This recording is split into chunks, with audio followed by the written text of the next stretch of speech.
Just to show you the life of a deacon, during the week last week I got a call, and Father said, I think you should serve in Keller with Father Sebastian, because he had never been here. I said, well, that's fine, but I never served that Mass either. And then he said, and I think you should preach.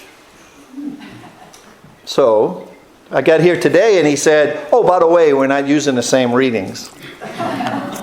So I've been preparing for the other ones, right? But this is Christmas. This is the birth of our Savior. It really, I could probably stand up here for an hour. I won't.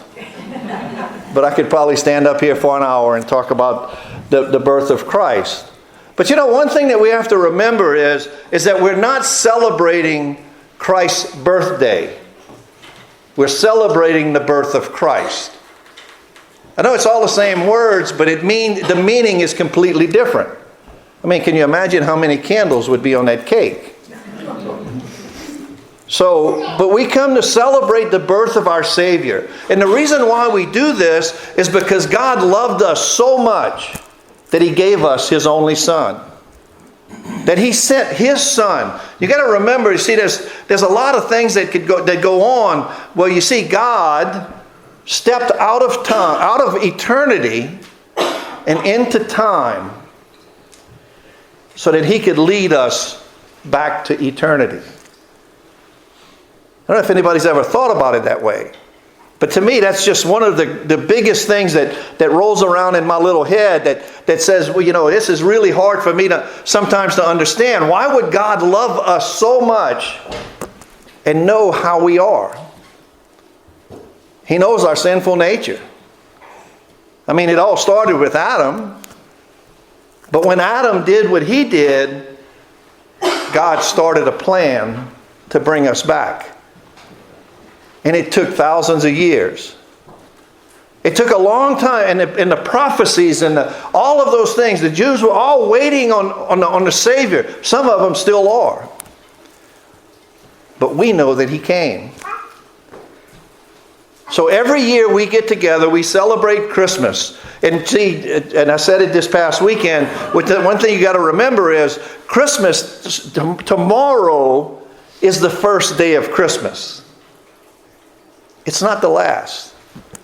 It's not time to pick up the lights and the tree and all of this kind of stuff. It was really time to put it out. Because now we're celebrating Christmas. The day after Halloween was not. Because we've gone back that far. I'm waiting to see people put up their tree after the 4th of July. Because it keeps expanding. But it's not the Christmas season. Now we're in the Christmas season. Now we're celebrating the birth of Christ. And I remember Bishop Sam explaining one day, he said, for Christmas and for Easter, we celebrate in what they call an octave, which is 8 days. And his simple explanation is because the birth of Christ is too great of an event to celebrate in one day. So we celebrate Christmas for the 8 days of the octave of Christmas. So every day for the next 8 days we are celebrating the birth of Christ. How awesome. How awesome it is that Christ, that Jesus stepped out of eternity into time so that He could bring us to where we need to be. But do we follow Him?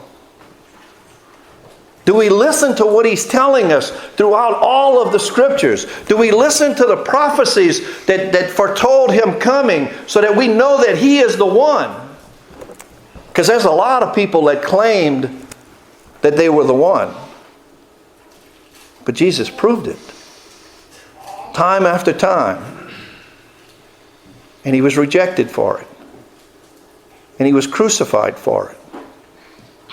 You see, we have to remember that Jesus' mission was to come here to lead us and then to die for us.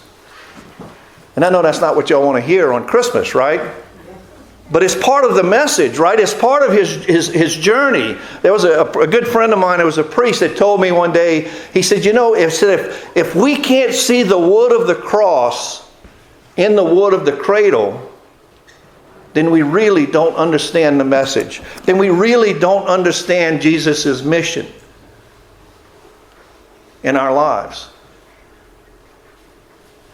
You see, we come together every year to celebrate the birth of Christ.